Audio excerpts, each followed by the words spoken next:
പരമാനന്ദം നിൻ വരവിൻ നാളിൽ കാന്തയായി ഞാൻ ചേർന്നിടും നാളിൽ നിത്യമാമെൻ വീട്ടിൽ കർത്തനെ നിൻ ചാരെ മോദമായി ഞാൻ പാർത്തിടും നാളിൽ നിത്യമാമെൻ വീട്ടിൽ കർത്തനെ നിൻ ചാരെ മോദമായി ഞാൻ പാർത്തിടും നാളിൽ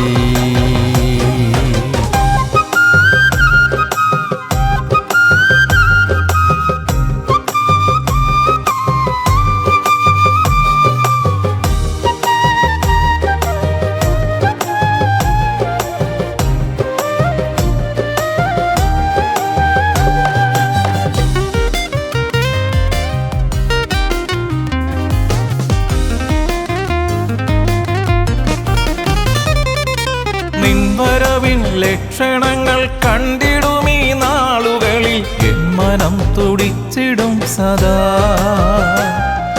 നിൻവരവിൻ ലക്ഷണങ്ങൾ കണ്ടിടുമീ നാളുകളിൽ എൻ മനം തുടിച്ചിടും സദാ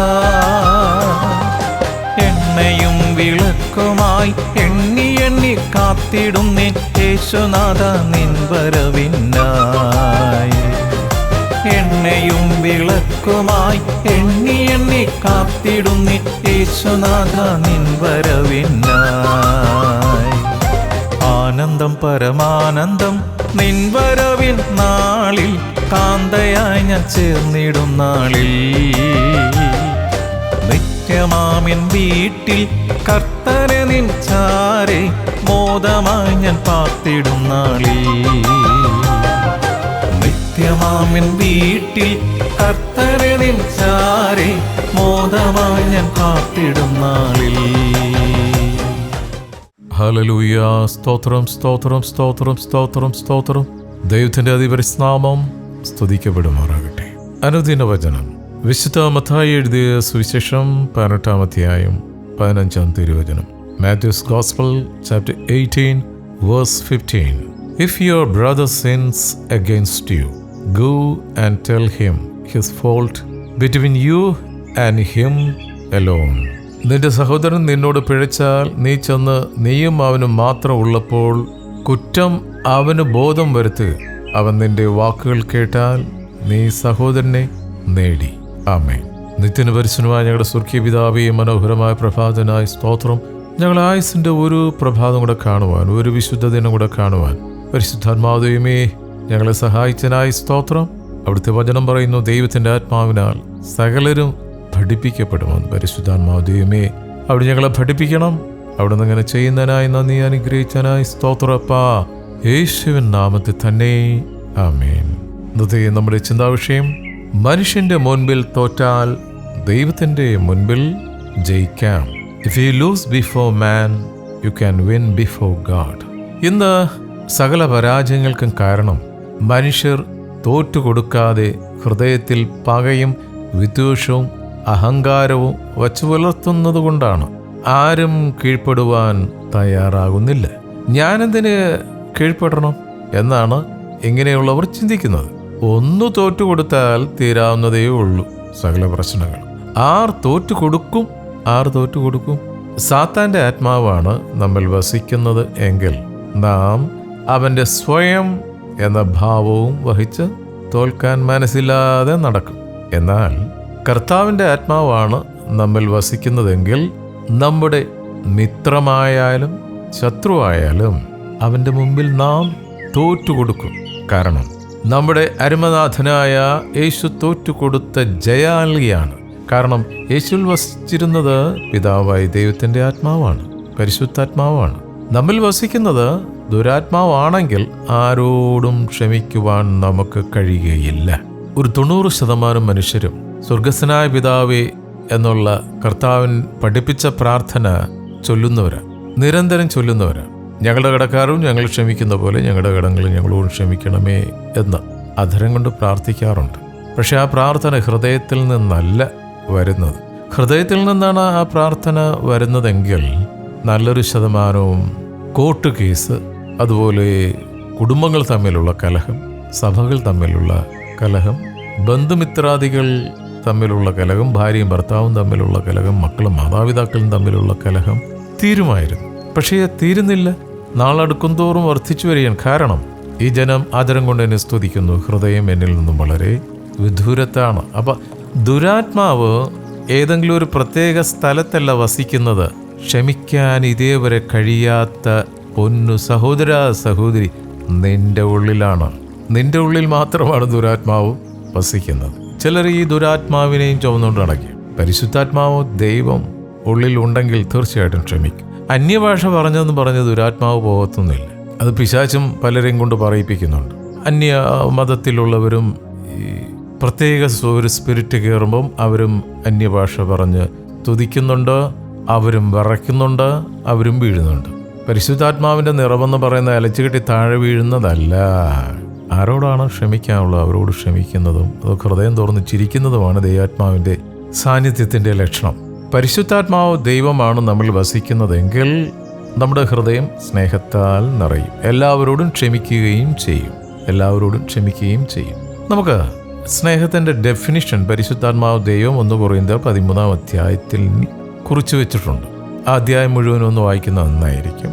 ഇപ്പോൾ നമുക്ക് 7ാമത്തെ വാക്യം ഒന്ന് വായിക്കും. സ്നേഹം എല്ലാം പൊറുക്കുന്നു, എല്ലാം വിശ്വസിക്കുന്നു, എല്ലാം പ്രത്യാശിക്കുന്നു, എല്ലാം സഹിക്കുന്നു. സ്നേഹമെല്ലാം പൊറുക്കുന്നു, സ്നേഹമെല്ലാം വിശ്വസിക്കുന്നു, സ്നേഹമെല്ലാം പ്രത്യാശിക്കുന്നു, എല്ലാം സഹിക്കുന്നു. ദൈവത്തിൻ്റെ വചനം അത് ബൈബിൾ മാത്രം ഇരിക്കുമ്പോൾ അതിന് ജീവനില്ല. അതെടുത്ത് നാം അനുസരിക്കുമ്പോഴാണ് അതിന് ശക്തി ഉണ്ടാകുന്നത്. അല്ലെങ്കിൽ അതങ്ങനെ തന്നെ ഇരിക്കും. നിലത്ത് വീണ് 100 മേനി വിളയിക്കാൻ നമ്മൾ തന്നെ പരിശ്രമിക്കണം. വിശുദ്ധ പൗലോസ് ഗലാത്യ സഭയ്ക്ക് ലേഖനം എഴുതുമ്പോൾ ഇങ്ങനെ എഴുതുന്നു. Galatians chapter 6 verse 1. ഗലാത്യ ലേഖനം 6:1. സഹോദരന്മാരെ, ഒരു മനുഷ്യൻ വല്ല തെറ്റിലും അകപ്പെട്ടു പോയെങ്കിൽ ആത്മീയരായ നിങ്ങൾ അങ്ങനെയുള്ളവനെ സൗമ്യതയുടെ ആത്മാവിൽ യഥാസ്ഥാനപ്പെടുത്തുവിൻ. നീയും പരീക്ഷയിൽ അകപ്പെടാതിരിപ്പാൻ സൂക്ഷിച്ചുകൊള്ളുക. ഗലാത്യ ലേഖനം 6-ാം അധ്യായം 1-ാം വാക്യത്തിൽ വിശുദ്ധ പൗലോസ് നമ്മളെ പഠിപ്പിക്കുന്നത്, സഹോദരന്മാരെ, ഒരു മനുഷ്യൻ വല്ല തെറ്റിലും അകപ്പെട്ടു പോയെങ്കിൽ ആത്മീയരായ നിങ്ങൾ അങ്ങനെയുള്ളവനെ സൗമ്യതയുടെ ആത്മാവിൽ യഥാസ്ഥാനപ്പെടുത്തുവിൻ. നീയും പരീക്ഷയിൽ അകപ്പെടാതിരിപ്പാൻ സൂക്ഷിച്ചുകൊള്ളുവിൻ. To error is human, to forgive is divine. തെറ്റുക മനുഷ്യ സഹജമാണ്, ക്ഷമിക്കുക എന്നുള്ളത് ദൈവികമാണ്. ഏതു മനുഷ്യനും നിവർന്നു നിന്നാൽ ഒരു ശ്വാസമത്രയെന്നല്ലേ പറയുന്നേ? അങ്ങനെ തന്നെയാണ്. സ്തോത്രം. മറ്റൊരുത്തനിൽ ഒരു തെറ്റ് കണ്ട് പിടിക്കുന്ന അതേ തെറ്റ് തന്നെ നിന്നിൽ അവനിൽ 1 പ്രാവശ്യമായിരിക്കും, നിന്നിൽ 3 പ്രാവശ്യമായിരിക്കും ആ തെറ്റുള്ളത്. സാധാരണ ഈ പട്ടാളത്തിൽ ചേരുമ്പോൾ ഒരു നിയമമുണ്ട് അത്രേ. ശത്രുവിനെ നേരിടുന്നതിന് മുൻപ് കൂടെയുള്ള പട്ടാളക്കാരന് പരിക്കുകൾ പറ്റുകയാണെങ്കിൽ അവനെ ആദ്യം രക്ഷിക്കണമെന്ന്. അതുപോലെ നാം നമ്മുടെ സഹോദരന്മാരോട് ആദ്യം നിരപ്പാകണം യേശു പറഞ്ഞു. മത്തായിയുടെ സുവിശേഷം കുറിവാക്യം നമ്മൾ വായിച്ചു. 18:15 ഒന്നുകൂടെ ഞാൻ വായിക്കുകയാണ്. നിന്റെ സഹോദരൻ നിന്നോട് പിഴച്ചാൽ നീ ചെന്ന് നീയും അവനും മാത്രം ഉള്ളപ്പോൾ കുറ്റം അവന് ബോധം വരുത്തുക. അവൻ നിന്റെ വാക്കുകൾ കേട്ടാൽ നീ സഹോദരനെ നേടി. ബൈബിളിൽ ഈ വാക്യം വളരെ വ്യക്തമായിട്ട് എഴുതിയിട്ടുണ്ടല്ലോ. ഇപ്പോൾ എന്നെ കേൾക്കുന്ന സഹോദര സഹോദരി, ഈ വചനവും നിന്റെ ജീവിതവുമായിട്ട് എന്തെങ്കിലും ബന്ധമുണ്ടോ? ബൈബിൾ അവിടെ ഇരിപ്പുണ്ട്. പക്ഷേ നീ നിന്റെ സഹോദരൻ്റെ ജീവിതത്തിൽ നിന്ന് വളരെ വളരെ വിദൂരത്താണ്. എത്ര നാളായി സഹോദരന്മാരുടെ സഹോദരിമാരുടെയൊക്കെ വീട്ടിൽ പോയിട്ട് അവരുമായിട്ടൊന്ന് സംസാരിച്ചിട്ട് സ്വർഗത്ത് പോകാതിരിക്കുകയല്ലേ? കുറച്ച് സമയമെടുക്കും. ഉടനെ ഒന്നും അങ്ങോട്ട് കയറ്റത്തുമില്ല. Unless you get reconciled with your own brothers and sisters and your own neighbour. നാം പാപത്തിൽ വീണവരെ യഥാസ്ഥാനപ്പെടുത്തണം. ഒരുത്തൻ പാപം ചെയ്താൽ നീ ചെന്ന് നിരപ്പാകണം. എനിക്കാരോടൊന്നുമില്ല. അവർക്ക് എന്നോട് എന്തെങ്കിലും കാണുമായിരിക്കും, പക്ഷെ എനിക്ക് അവരോടൊന്നുമില്ല. പക്ഷെ ഒരു കാര്യം, ഞാൻ അവരുമായിട്ട് മിണ്ടത്തില്ല. മിണ്ടിയാലല്ലേ പ്രശ്നം. അതുകൊണ്ട് ഞാൻ അങ്ങോട്ട് പോയൊന്നും മിണ്ടാറില്ല. അവർക്ക് ഇഷ്ടമുണ്ടെങ്കിൽ എന്നോട് സംസാരിക്കട്ടെ. വളരെ തന്ത്രപൂർവം, എത്ര ഈസി ആയിട്ടാണ് അല്ലേ കൈയൊഴിഞ്ഞ് ആർക്കും ഒരു വേദന ഉണ്ടാക്കാതെ കണ്ട് മുന്നോട്ട് പോകുന്നത്. ഇതൊരു വിശുദ്ധൻ്റെ സ്വഭാവമാണെന്ന് ചിന്തിക്കല്ലേ. ഒരു വിശുദ്ധൻ്റെ നല്ല സ്വഭാവമല്ലത്. എന്തുകൊണ്ട് കലഹം? ആരാണ് വിട്ടുവീഴ്ച ചെയ്യേണ്ടത് എന്നാണ് തർക്കം. തലയിൽ സ്വയം കയറിയാൽ വിട്ടുവീഴ്ച ചെയ്യുവാൻ സാധ്യമല്ല. ഈ തൊപ്പി കയറ്റി തലേ വെക്കുന്ന പോലെ തന്നെയാണ് ചില വ്യക്തികളുടെ തലയിൽ തൊപ്പിക്ക് പകരം സ്വയം കയറി തൊപ്പി പോലെ ഇരിക്കുക. അങ്ങനെയുള്ളവർക്ക് ക്ഷമിക്കാൻ കഴിയത്തില്ല. വിട്ടുവീഴ്ച ചെയ്യേണ്ടത് ഞാനാണ് എന്ന് തീരുമാനിച്ചാൽ കലഹം തീരും. അധികം ലഭിച്ചവനോട് ദൈവം അധികം ചോദിക്കുന്നത്, ഈ അധികം ലഭിച്ചവരോടാണ് ദൈവം അധികം ചോദിക്കുന്നത്. അതുകൊണ്ട് ഞാനാണ് ആദ്യം വിട്ടുവീഴ്ച ചെയ്യേണ്ടത് എന്ന് തീരുമാനിക്കുക. അന്നത്തെ കാലത്ത് റബ്ബിമാരുടെ കാലഘട്ടത്തിൽ 7 തവണ ക്ഷമിച്ചാൽ മതിയായിരുന്നു. പത്രോസ് ഒരിക്കൽ യേശുവിനോട് ചോദിച്ചു, 7 വട്ടം ക്ഷമിച്ചാൽ മതിയോ? യേശു പറഞ്ഞു, 7 വട്ടമല്ല, 70 വട്ടമെന്ന്. അതായത് ജീവിതം മുഴുവനും ക്ഷമിക്കണമെന്ന് കർത്താവ് പഠിപ്പിക്കുക മാത്രമല്ല, ശത്രുക്കൾക്ക് വേണ്ടി കാൽവരി ക്രൂശിൽ പരമയാഗമായി മാറിയപ്പോൾ സ്വർഗത്തിലെ പിതാവിനോട് കർത്താവ് അപേക്ഷിച്ചത് ഇങ്ങനെയാണ്: ഇവർ ചെയ്യുന്നത് എന്നതെന്ന് ഇവർ അറിയായ്ക കൊണ്ട് ഇവരോട് ക്ഷമിക്കണമേ എന്ന്. ഈ സ്നേഹത്തിൻ്റെ ആത്മാവാണ് നമ്മൾ പരിവർത്തിക്കേണ്ടത്. ഈ ആത്മാവാണ് ആദ്യത്തെ രക്തസാക്ഷിയായ സ്തെഫാനോസിൽ വ്യാപരിച്ചത്. ഈ ആത്മാവ് നമ്മിൽ വ്യാപരിക്കട്ടെ. മനുഷ്യരുടെ മുൻപിൽ തോൽക്കാം, ദൈവത്തിൻ്റെ മുമ്പിൽ ജയിക്കാം. ഈ വചനങ്ങളാൽ കർത്താവ് നമ്മളെ അനുഗ്രഹിക്കട്ടെ. പ്രാർത്ഥിക്കാം. സ്തോത്രം. നിത്യന് പരിശുദ്ധമായ ഞങ്ങളുടെ സ്വർഗീയ പിതാവേ, ഈ മനോഹരമായ വിശുദ്ധ ദിനത്തിനായി സ്തോത്രം. ഞങ്ങളുടെ ആയുസിൻ്റെ ഒരു ദിനം കൂടി അവിടുത്തെ പ്രാകാരങ്ങളിൽ കടന്നു വരുവാൻ ഞങ്ങളെ ആകർഷിച്ച് അടുപ്പിച്ചതിനായി സ്തോത്രം. ഇന്ന് വിവിധ ഇടങ്ങളിൽ നടക്കുന്ന വിശുദ്ധ കൂട്ടായ്മ എല്ലാവർക്കും ഒരു അനുഗ്രഹമായി തീരുവാൻ, അനേകർക്ക് വിടുതലായി തീരുവാൻ, സൗഖ്യമായി തീരുവാൻ പരിശുദ്ധാത്മാവ് ദൈവമേ അവിടുന്ന് ഇന്ന് നടക്കുന്ന എല്ലാ കൂട്ടായ്മകളിലും പ്രവർത്തിക്കണമേ. ദൈവദാസന്മാരിലൂടെ തക്കതായ സ്വർഗീയ മന്ന ഓരോ മക്കൾക്കും നൽകണമേ എന്ന് പ്രാർത്ഥിക്കുന്നു. ഇന്ന് തിരുവചനം ശ്രവിച്ച ഓരോ മക്കളെയും അനുഗ്രഹിച്ച് പ്രാർത്ഥിക്കുന്നു. കർത്താവേ, മറ്റുള്ളവരുടെ മുമ്പിൽ താന്നു കൊടുക്കുവാനും അവിടുന്ന് കാണിച്ചു തന്ന മാതൃക അനുസരിച്ച് ജീവിക്കുവാനും ഞങ്ങൾ ഓരോരുത്തരെയും സഹായിക്കണം. ഞങ്ങളുടെ തലമുറകളെ അനുഗ്രഹിച്ച് പ്രാർത്ഥിക്കുന്നു. സ്കൂളും കോളേജിലും പോകുന്ന കുഞ്ഞുങ്ങളെ ഓർത്ത് പ്രാർത്ഥിക്കുന്നു. തുടർന്നുള്ള അവരുടെ ഭാവിയെക്കുറിച്ചുള്ള ആകുലതകൾ മാറി അവിടുത്തെ തിരിഹിത പ്രകാരം കാര്യങ്ങൾ ജ്ഞാനത്തോടെ തീരുമാനമെടുക്കുവാൻ കുഞ്ഞുങ്ങളെ സഹായിക്കുന്നതിനായി സ്തോത്രം ചെയ്യുന്നു. വയലുകളെ അനുഗ്രഹിച്ചതിനായി സ്തോത്രം. ഓഫീസുകളെ അനുഗ്രഹിച്ചതിനായി സ്തോത്രം. ഞങ്ങളുടെ ബിസിനസ്സിൻ്റെ അതിരുകളെ അവിടുന്ന് അനുഗ്രഹിച്ചിരിക്കുക സ്തോത്രപ്പ. ഞങ്ങളുടെ പ്രാർത്ഥനാ സഹായം ആവശ്യപ്പെട്ടിരിക്കുന്ന ഓരോ മക്കളെയും വ്യക്തിപരമായി തിരുക്കരങ്ങളിൽ സമർപ്പിച്ച് പ്രാർത്ഥിക്കുന്നു.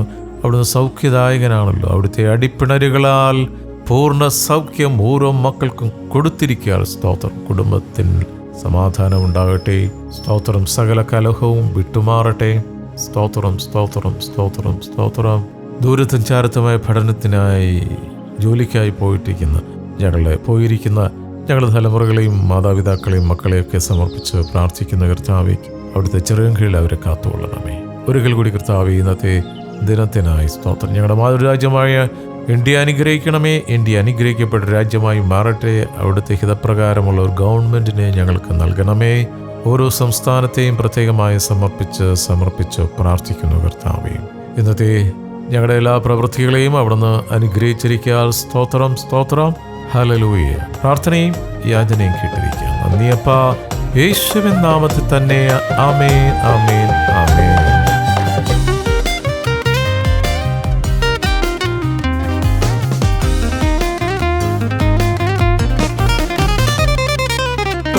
കോടി ദൂതഗണം വാട്ടിടുമാ നാട്ടിലെന്റെ പ്രിയനൊപ്പം വിശ്രമിച്ചിടും.